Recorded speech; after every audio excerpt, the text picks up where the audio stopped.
Hallelujah! Praise God! Palakpakan po natin ang ating Panginoong Diyos. Amen! Hallelujah! So welcome po sa ating lahat sa Grace Unlimited. Amen! Thank you because you are here. Tingnan po natin ang ating mga katabi for tonight. And of course, allow me to greet all our moms here. A happy, blessed Mother's Day! Amen? Tingnan natin sila, church. Tingnan natin. Tingnan natin ang bawat isa, moms. And thank you so much for cooperating that you occupy the first 4 rows. Amen? And also for those na nasa likuran, can we tell to the person beside us, you are blessed and highly favored. Amen. Praise God. So of course, tonight, I want you to be in your comfortable seat with your hot coffee and make sure that everyone is quiet and let us honor the Word of God. Amen po ba? We are going to continue our series for tonight, the Timeless Principles. Amen. Naalala po ba natin ang ating mga timeless principles na ibinahagi ng ating mga kapatiran? At ipagpapatuloy po natin ang ating series na Timeless Principles of Grace. And allow me, church, to tell each one of you na pwede nating kunin ang ating mobile just for 2 minutes only. And I want you to go to your Facebook page and search po ninyo ang ating Facebook na Grace Unlimited Church. Dahil po ang ating timeless principles of grace ay nandoon na po sa ating Facebook page, which is meron po tayong tinalakay na 4, which is the first one is rest in the finished work of Christ. And second one is align every decision with grace. Third, allow grace to guide your ambition. And the last Saturday, we had this series, part 4. God has already blessed you every day. Amen po ba, church? So why I asked you na kunin mo ang iyong mobile at i-open mo ang iyong Facebook page and go to Grace Unlimited. Dahil today, Mother's Day, I have a favor. Okay lang po ba na i-like or i-follow natin ang ating simbahan, Grace Unlimited Facebook page? And when you open church, one of this video, it will direct you to our YouTube channel naman po na Grace Unlimited. And bilang Mother's Day ulit, ako po'y nag-a-ask at nagre-request po sa inyo, if not too much to ask, please po mag-subscribe kayo sa ating YouTube at i-like din po natin ang ginawa ng ating butihing pastor na si Pastor Jeff because he gave all his time editing this just to give you a very nice video, image sa mga kaganapan dito sa ating simbahan. Amen po ba?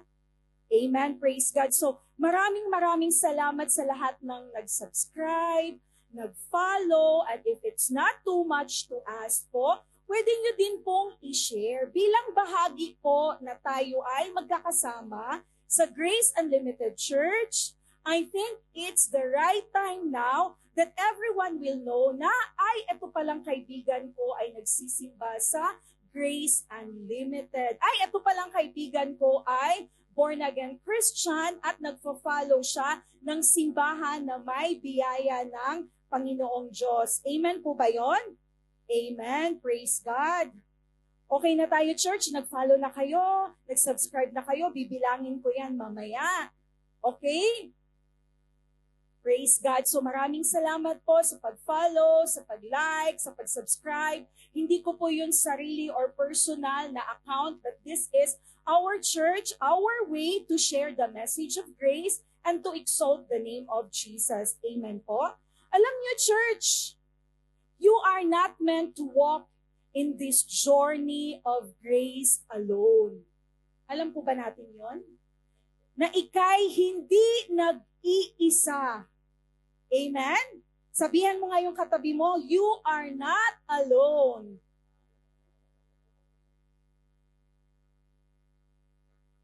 But we walk together as members of one body in Christ, the community of grace. Amen? Are you in the community of grace, church? And what is the name of your community or church?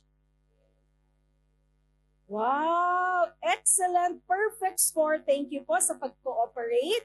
And you know that we need each other. Amen? That is why God never intended for us to walk this journey alone. Kaya tingnan mo yung friend mo, yung katabi mo. Thank you dahil nandyan ka. Amen?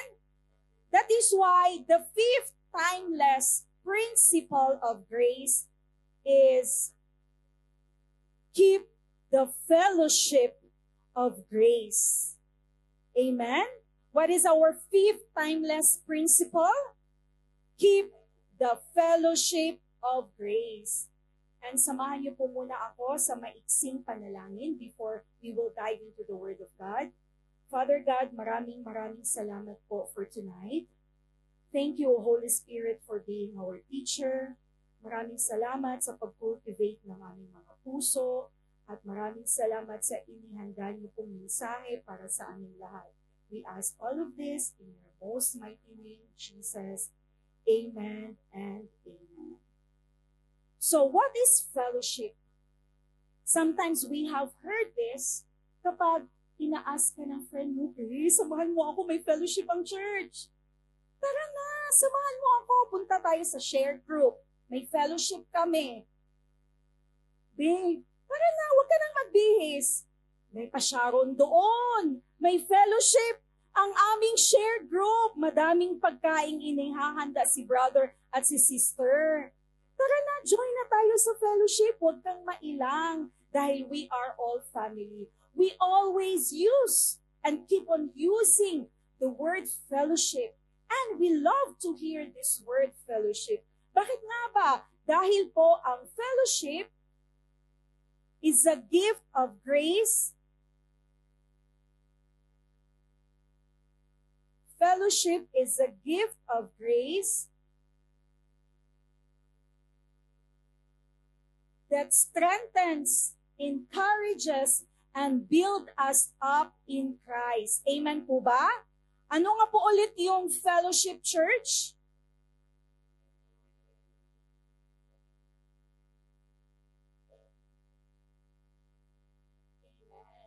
And because we are in Christ, alam niyo po bang napakahalaga, napaka-importante na magkaroon ng fellowship. Amen po ba? At maging parte tayo ng fellowship. It is very essential, part na ng life nating mga Christians na merong fellowship at magkaroon ng fellowship. And you know what, church? Fellowship, it is not just simply an event. It is not just simply a gathering or a meeting, but actually fellowship is a divine opportunity. Bakit nga po ba siya tinawag na divine opportunity? Because we experience God's presence. Amen po? We experience God's presence and also we grow in grace. Are we growing in grace in this church? Amen. And also we are refreshed by the encouragement of our fellow believers, of our fellow kabiyaya. Tingnan mo yung katabi mo. Are you encouraged by him or her? Nakaka-encourage ba si ate or si kuya? Amen. Praise God. Remember, church, we are not alone. You are not alone. Kaya bawal masungit, bawal magmukmok, bawal mag-frown ang face ng isang believer of Jesus. Dapat may ngiting, naka-veneer. Ay, sorry naman. Dapat may ngiting tagumpay. Yes, because we are all victorious. Amen po ba? In Christ Jesus. And we are part of the body of Christ. Either man, party ka ng local church, which is kung saan ka ngayon, presently sa Grace Unlimited, amen, and party ka din ng Universal Church, yung kabuuan ng body of Christ. Amen po ba? Amen. So church, fellowship comes from the Greek word koinonia. Para madali nating ma-memorize, sabihin mo na lang ang koinonia. Di ba pasok ba? Koinonia. Di ba? The word koinonia, actually, it is mentioned 19 times sa New Testament in Greek po. Bakit? Dahil ang koinonia or fellowship ay napaka-importante sa buhay ng bawat Kristiyano. Amen? And the root word of koinonia is koinos, which literally means common. Can you say koinos? It means common. Amen. And church, for us to have a fellowship, we need to have something in common. Do we have something in common here? Amen. Of course, yung faith natin. Amen po ba? Yung goals natin sa buhay. Amen? Yung purpose natin bilang Kristiyano. Amen po ba? And lalo na po, kapag tayo ay na kay Kristo, our something in common is the grace of God. And our principle is keep the fellowship of grace. Amen po ba? Kaya bawal tawagin ang isang bagay or meeting na fellowship kapag wala kayong something in common. And especially if it doesn't glorify and exalt the name of Jesus. Amen po ba? That is why in fellowship, ang sentro ng ating gathering ay ang ating pagsasama na nandyan si Jesus sa kalagitnaan ng ating gathering at siya lamang ang ating gino-glorify. Amen po ba? Amen. So that is why, church, if fellowship is very important and essential sa ating lahat na mga Christians, dapat panatilihin, dapat huwag pabayaan, dapat pahalagahan ang ating fellowship. Keep the fellowship. Do not neglect the fellowship. Value the fellowship. Amen po ba? Amen. So do we value fellowship here? Amen. Tapikin mo yung katabi mo, you value fellowship. Amen. Dahil siya'y paidlip na po, kaya pinatapik ko na sa inyo. When we keep the fellowship of grace, we stay connected. Are we all connected? Amen. Praise God. And we encourage others. Praise God. We share thank yous. We share praises to God. Amen. We also experience the joy of growing together in the grace of our Lord Jesus Christ. Amen. And you know, church, in fellowship, actually, your presence matters. Amen. Tingnan mo yung katabi mo. You know what? Your presence matters. Your presence matters. Women, mothers who are here, thank you so much. Because when we gather, when we have fellowship, your presence matters a lot. Because women are born to be super sa strength na galing kay Lord. Amen po ba? And multitasker and gifted. Amen po ba? Amen mga women. Amen. Praise God. So your presence matters naman sa ating mga kalalakihan. Because without you, wala Kaya kaming tinatawag na ang mga magkakarga, magbubuhat, the helps ministry. Maraming salamat. Palakpakan po natin ang ating mga kalalakihan, ang ating men's ministry. And also your presence matters sa aming mga kasamahan na singles. Because of you, nakikita namin ang aming dating kaidaran. Ganyan ako kaslim. Ganyan ako kaganda before.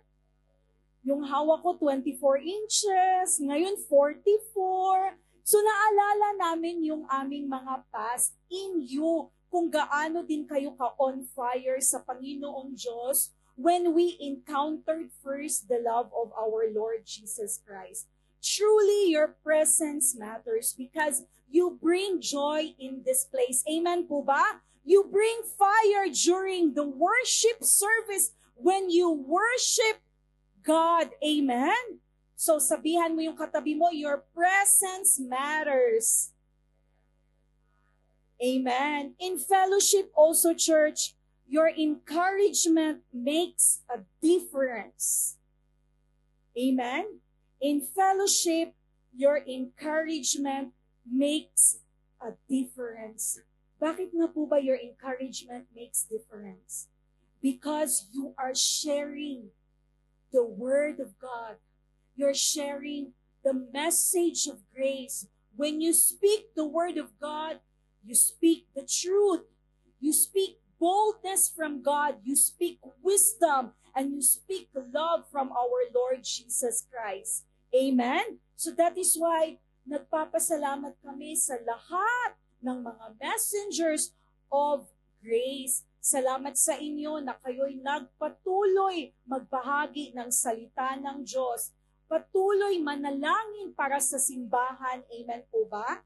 In fellowship church, your participation in the community reflects the grace of God in action. And what are those grace na ating nare-receive when we do fellowship? Ang possibility po or what encourage us is to seek the Word of God, to study the Word of God. That is why many of us na-transform ang kanilang mga puso dahil sa salita ng Diyos. That is why when they received Jesus as their Lord and Savior, they decided to go for water baptism. Amen po ba? And we acknowledge people. We also schedule water baptism in this church. And we will announce very soon for those of you who wants to publicly decide your faith in our Lord Jesus Christ. Amen po ba? And also some of you wants to register. Please isama niyo po ako sa full grace studies. Please, isama niyo po ako. I'm so interested sa Pastor's Academy. I want to deepen my knowledge all about grace.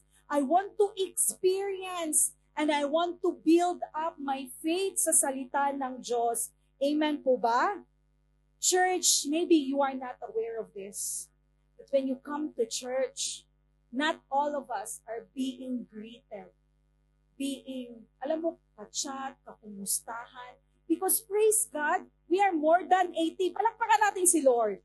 Amen, praise God. So hindi pa tayo nag-10 years, magta-10 years celebration pa lang at nagpabook na tayo ng 200 seats. Amen po ba? So that is why ganun na lang tayo ka-energetic to invite our friends, our colleagues, amen, para sa darating na anniversary ngayong May 23, Saturday at 6 p.m. Amen po ba, church? So, church, maybe some of you will say, para namang hindi ako nakikita sa church. Para namang walang nangungumusta sa akin. Para namang simpleng attendee lang ako. But I want to tell you, your presence matter because we value you. Amen po ba? Ikaw ay may parte, malaki ang part mo sa body of Christ. And because of you, pag pumasok ka dito sa church, alam niyo po ba na i-encourage kami? Ang layo nga nila, no? Dubai, Abu Dhabi. Samantalang ako, Sharjah, lapit-lapit lang ng bahay. Minsan hindi pa nakapag-church. Pero wala pong judgment dito, ha? Bawal judgmental dito. Pero what I mean, kapag may gusto, may paraan po talaga. Amen po ba? Amen. Praise God. So, church, maybe sasabihin mo na wala naman akong role because I am not seen here in front or palagi lang naman akong nasa likuran or minsan nasa pinakalikod-likod ka pa, napunta ka na sa washroom. Tapos, minsan sinasabi mo din, wala naman akong ministry. So, church, stop thinking like that. And we want you to know, mahal ka ng Panginoong Diyos. And we treasure your presence. And we love to see you here. Amen po ba? Palakpakan po natin ang ating Panginoong Diyos. Having said that, church, I will give you now the 5 life application for keeping the fellowship of grace. 5 po ito. So, the first one is, attend the church gatherings regularly. What is the first application? Regularly. Not occasionally. Amen po ba? Napangiti si ate at si kuya. Let us make a habit to attend a church regularly. Of course, others may have their own reasons bakit hindi sila nakapag-church. Of course, hindi mo talaga mapipigilan kapag may schedule kang trabaho or may appointment ka. Amen po ba? Pero wala namang nadjudge sa'yo dito. Sabi nga ng lumang kasabihan, kapag gusto, may paraan. Kapag ayaw, may dahilan. But church, see to it, we observe, kapag gustong-gusto nating makuha yung isang bagay na yun, talagang nilalaan natin ang ating oras before pa lang, di ba? We put a mark, save the date sa ating calendar. And we used to say, sorry Fred, Saturday kasi may gawain kami. We used to do that and we supposed to do that actually.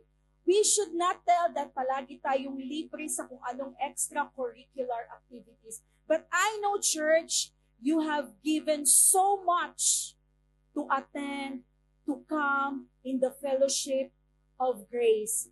Pero alam naman natin sa puso mo na you are really committing your whole self to Jesus alone. Amen po ba? Amen. Praise God.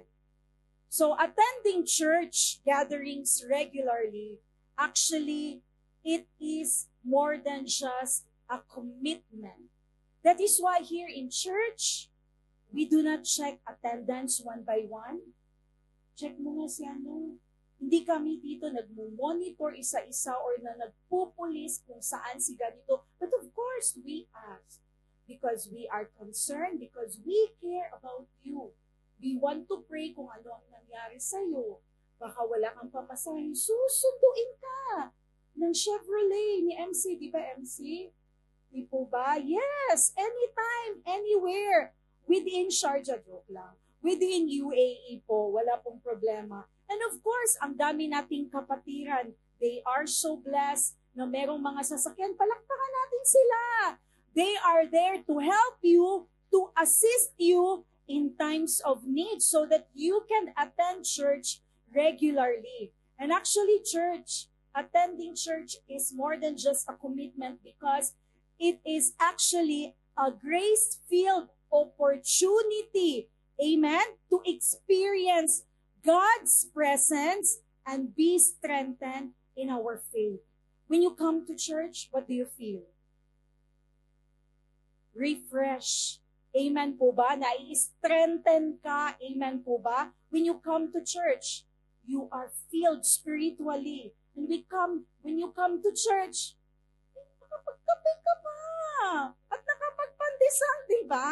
At thank you pala for today. Nagpa-snack si Babe and Sherwin. Palakpakan po natin si Lord sa buhay nila, sa pasnacks nilang sopas. Praise God. Sabi nga dito sa the book of Hebrews,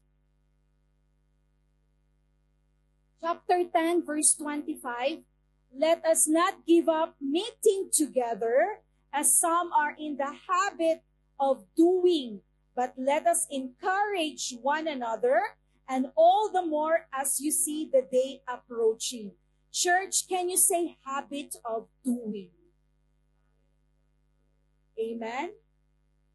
That is why we used to say attend church regularly, because when you make it a habit mong mag-toothbrush, you do it regularly. Amen po ba? Habit mong maligo, you do it regularly. Habit mong magkape early morning, you do it regularly. That is why when you make it a habit to come to church, kung may mga gawain din tayo, you do it regularly. Amen po ba? And then if you make it regularly and if you do it regularly, the more you experience the grace of God and you become more in hunger and in thirst in the Word of God. Amen? So, church, sabi po dito sa Bible, sa the book of Hebrews chapter 25, mas lalo po nating panatilihin ang pag-attend ng ating mga gawain or church to encourage others, lalo na malapit na darating ang ating Panginoong Jesus. Previously sa Old Testament, sa New Testament, nababasa natin na sinabi nila the day approaching. In fact, ngayon din, mas lalo pa nating ipagpatuloy ang pag-attend ng church para ma-build up yung ating faith if our faith is shaken because of the conflicts that surround us. Amen po ba, church? And in this fellowship, we have a mutual relationship sa ating mga kabiyaya. We are not only a receiver, but also we share to others. What we share our talents, we share our resources, we share to them our knowledge, we share to them everything we have in common. Amen? So remember, the word koinos is common. We share something in common because we have a fellowship. And here from the word of Acts chapter 2 verse 42, devoted themselves to the apostles' teaching. And what is the highlighted word, church? And to fellowship, to the breaking of bread, and to prayer. Amen? When the first church was born, Acts chapter 2, then after the church was born, the believers actually were so devoted in the Word of God, in the teachings of apostles, and not only in the teachings of apostles, but also in the fellowship. Because ang fellowship ay nakakapag-strengthen sa bawat isa, nakakapag-build up, nakakapagpalakasan. Pag isa na ignite ng fire, sabay-sabay tayong lalago. Amen po ba? At magiging on fire sa presence ng ating Panginoong Diyos. Amen? So always remember, we are not meant to walk alone. That is why napakahalaga po, attend church gatherings, what? Regularly. Amen? So second one po is participate and support your church. Amen? Each one of us can choose which church you want to go. You have the freedom. And you can even visit the friend. Kung may church yung kakilala mo, it's okay. But church, you need to have your home church where you can call that this is my family. Bakit nga po ba, pag inas kayo, saan ka nag-church? Ay, dun sa Almada. Hindi ko nga lang kabisado kung ano yung pangalan. Pero, pag alam mo ang iyong simbahan, saan ka nag-church? Sinong pastor niyo doon? Yung pastor namin yung super gifted. yung talented, nagpi-preaching, minsan nagki-keyboard, nagda-drums, nag-gitar, all-in-one siya. Yung medyo chinito na pogi, at saka yung may misis na hindi lang siya mother lahat pero baby siya ng lahat kasi ang pangalan niya, Baby Lane. So, kabisado mo, pati yung personal background ng iyong butihing pastor at pastora, yung wife ni Pastor Jeff. Amen po ba? So, ganun kapag tayo ay part na ng simbahan. Amen? Participating and showing your support to your church is not just only about showing up, but it is about using your time, your talent, and also your treasure church. And because of that, it helps the church to build up, not to build this big building, but to build you up. Amen po ba? And the body of Christ as a whole. When you receive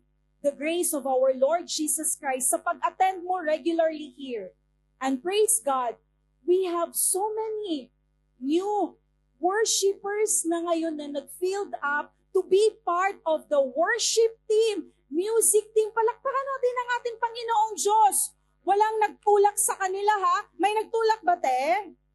Wala daw. So walang nagtulak sa kanila. May nagbigay ba ng maleta para sumali kayo ng ministry? Wala po dito yon.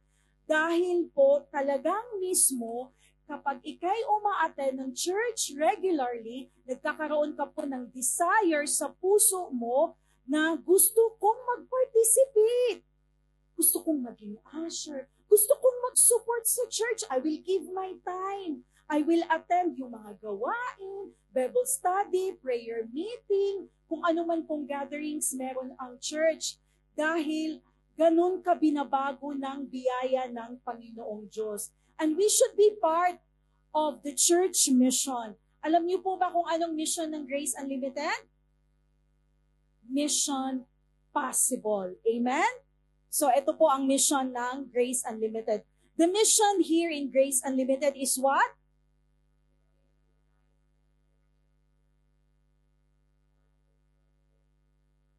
Amen. Praise God. Building a church-centered, building a Christ-centered church community empowered by the Holy Spirit. And in this mission, this is what we do. Amen. This is our purpose in Grace Unlimited. And this is the goal of our church, to build a Christ-centered church community empowered by the Holy Spirit, not empowered by just natural persons, not just empowered by apostle, Kiko, ka, kung sino pa. Di po ba? You are empowered by the Holy Spirit. Amen? A powerful spirit that is in you, that is in us. Next po, ano nga po ba ang vision ng ating church? The vision is what?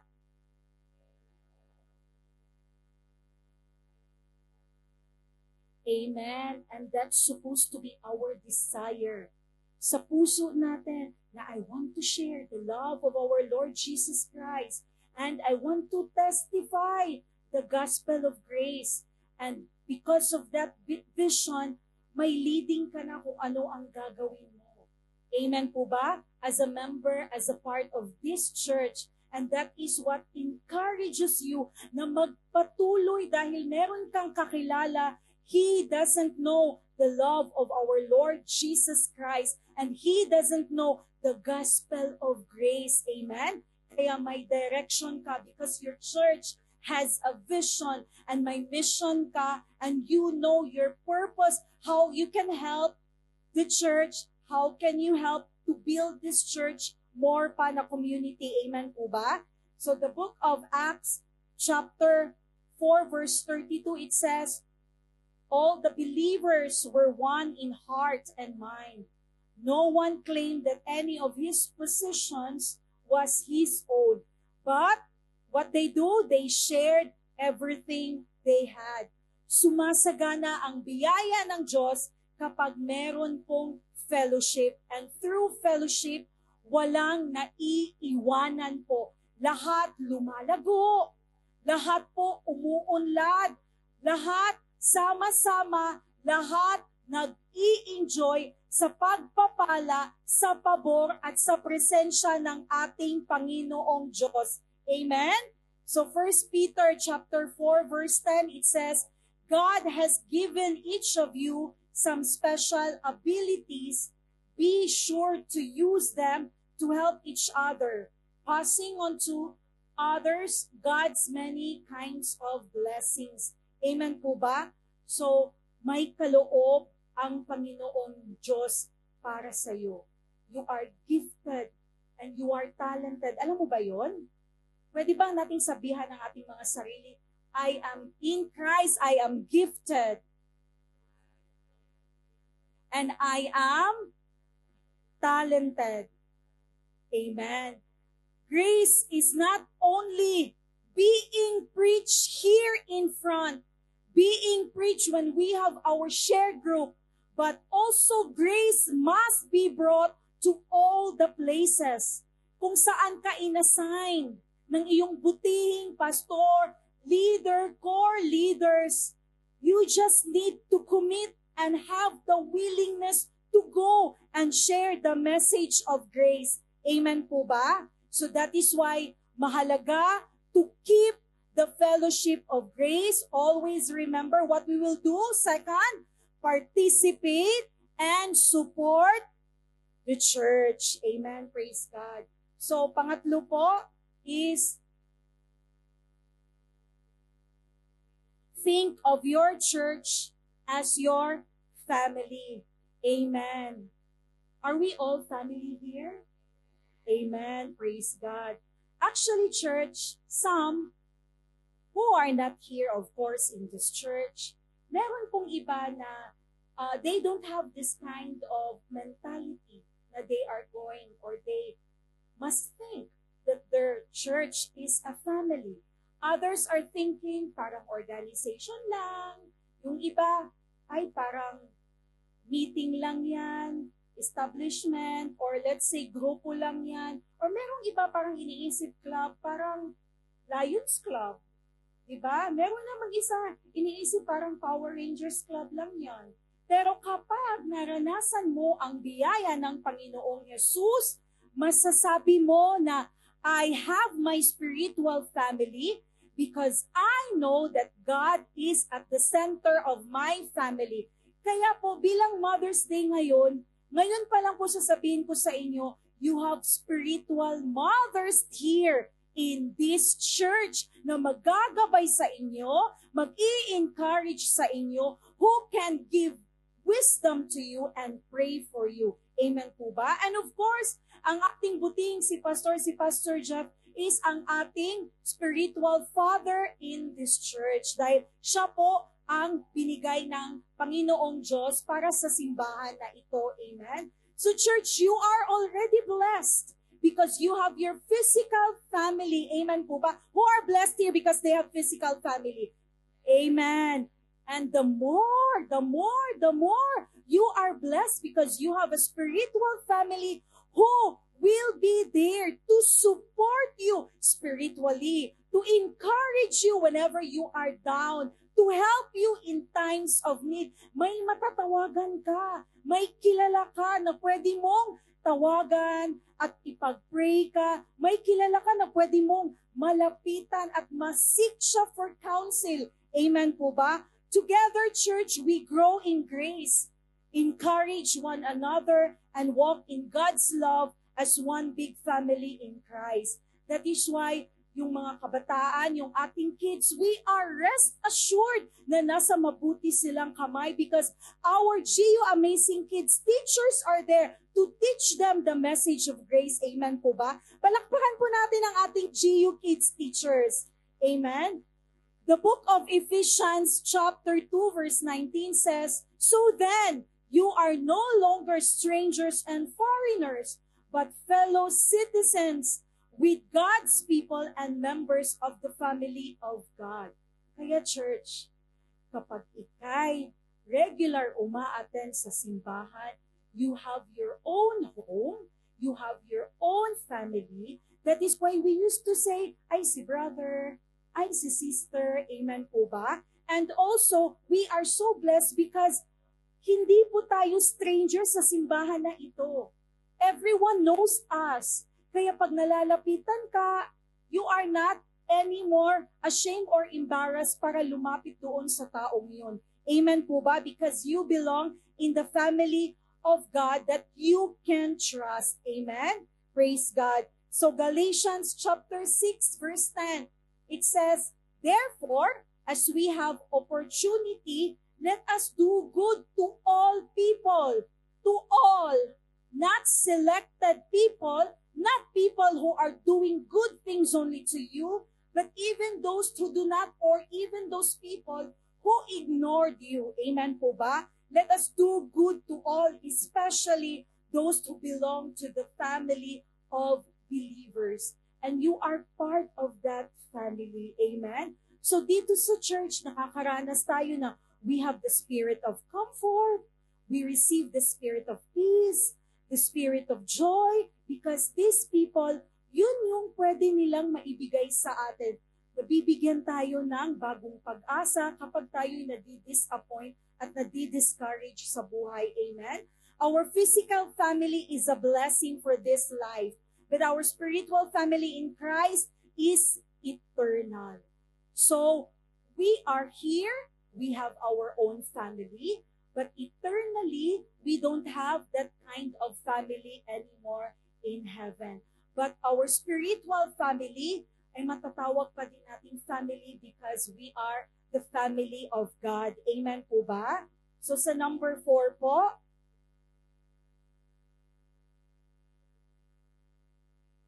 be cautious around those who don't share your faith. Amen? So ulitin po natin ano po yung life application number 4.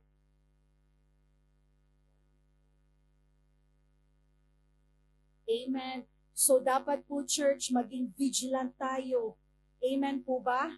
Dapat alagaan natin yung ating pananampalataya na na-receive natin galing sa Panginoong Jesus.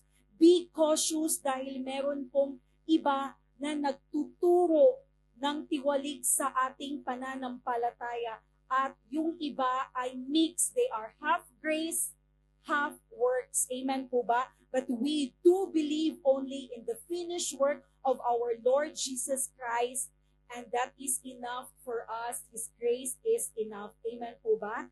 2 John chapter 1 verses 10 to 11, if anyone comes to you and does not bring this teaching, do not take him into your house or welcome him. Anyone who welcomes him shares in his wicked work. Amen? Yes, church. Kapag now you know that you only believe in the message of grace, because the message of grace is the full gospel, never allow kapag may kumakatok sa inyo at nagsasabi, meron sana akong ibabahagi sa inyo. Ito po kasi yun. Sabihin mo, pasensya na po, sarado na po kami, at kami po ay believers of grace. Why you will say that? Because kapag napasukan ka ng someone na which is hindi naniniwala sa full grace, magkakaroon ka ngayon ng doubt. Magkakaroon ka ngayon ng fear. Magkakaroon ka ngayon ng thinking, totoo ba yung binigay ng Lord sa akin? Ay, hindi pala yata yung totoo. Dapat pala more works. Kasi doon palang gagana ang grace. But no, church, we do believe in the full grace of our Lord Jesus Christ. Kaya lang po tayo nakakapagsilbi dahil we are already saved at salamat sa biyaya ng ating Panginoong Diyos. That is why be cautious. Hindi po problemang umattend ng kapatiran na church. At kung alam nyo sila'y born again Christian, but please do not stay longer if alam mo na yung preaching nila ay hindi sila nag-preach ng biyaya ng ating Panginoong Diyos. Amen po ba? Amen po ba yon? Because we need to protect the purity of the gospel of grace in our lives by being cautious. Amen? Amen. Because if we are not cautious, it will lead us to different way. We already know the truth and that is more than enough. You do believe that Jesus is your only Lord and Savior and nobody else. Amen? Palakpakan po natin si Lord. Amen? So lastly po, number 5, stay united in the message of the cross. Amen? Church, the message of the cross is the heart of the Bible and the foundation of our faith. Amen? No matter what differences we have. Yes, meron tayong mga differences. Normal lang yun because we are not the same. We do not come from the same family or background. Meron tayong differences. It's normal. But we are united in Christ's finished work. That is why we are here dahil tayo naniniwala sa tapos na ginawa ng ating Panginoong Jesus. Amen po ba? That is our true unifying factor. Whatever man, okay, yan yung paniniwala mo sa career mo, it's fine. O yan yung gusto mong damit, mabulaklaking, it's fine. You can use it. Yan yung paniniwala mo tungkol sa mga anak mo, it's fine. But let us remain one thing. We are united because of the finished work of our Lord Jesus Christ. Amen? The message of the cross matters a lot because it determines our eternal salvation. And through the message of cross, we are transformed. Through the message of cross, we are empowered. Through the message of cross, our faith strengthens. Through the message of cross, we say, I am loved, I am blessed, I am highly favored, I have a God who is true God, He is a living God, a real God na kinakausap ako, nai-encounter ko siya, nai-experience ko siya, at ang aking Panginoong Diyos ay kinakausap ako, at through His Spirit, hinihipo ang aking puso na ako'y magbago at patuloy niya akong babaguhin at nire-renew ang aking kaisipan para magpatuloy ako sa lakad na ito. Hindi nag-iisa kung hindi kasama ang ating spiritual family. Amen po ba? Church, 1 Corinthians chapter 1 verse 18 says, "For the message of the cross is foolishness to those who are perishing. The message of the cross is foolishness for non-believers, those who do not know what Jesus did at the cross. They are thinking the message of the cross is foolishness. But we, believers, but to us who are being saved, what is the message of the cross? It is the power of God. What it is again? What is the message of the cross for us believers? Amen. Because the message of the cross, that is the starting point that we receive the gift of salvation, that we receive the grace of our Lord Jesus Christ. Amen po ba? The message of the cross is the most important message of all na dapat hindi natin makalimutan ang tinapos na gawa ni Jesucristo na siya ay ipinako. Amen po ba? Namatay and He was buried. Bakit po siya importante? Because ito lang yung sinabi sa Bible na you can preach this to the world. Amen? The message of the cross, you can preach this to the world. And my desire tonight, church, that we have this desire in our heart to share the message of grace, to share the message of the cross. Amen po ba? So balikan po natin ang 5 life application in keeping the fellowship of grace. Basahin po natin isa-isa. Amen. Praise God. At wag niyong kakalimutan sa 5 life application na ito, gusto ko meron kayong mga words, even 1 word or 2 words sa kada life application na dapat itanim ninyo sa iyong kaisipan at sa puso. Una, regularly. Sabihan mo yung kapatid. yung katabi mo. Regularly.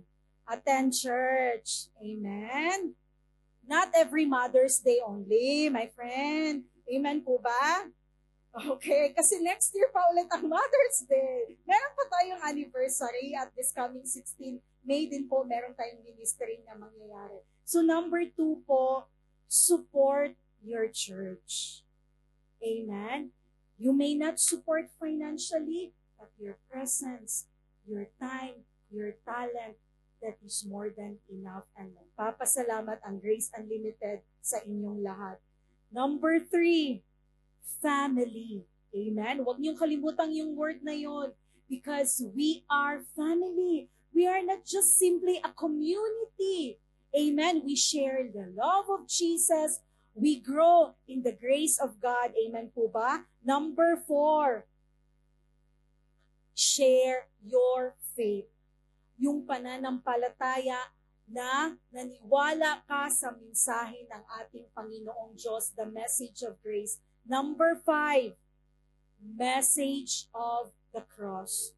When you take these words into your heart, you will always remember, praise God, dahil ito'y importante sa buhay natin. We do not walk alone.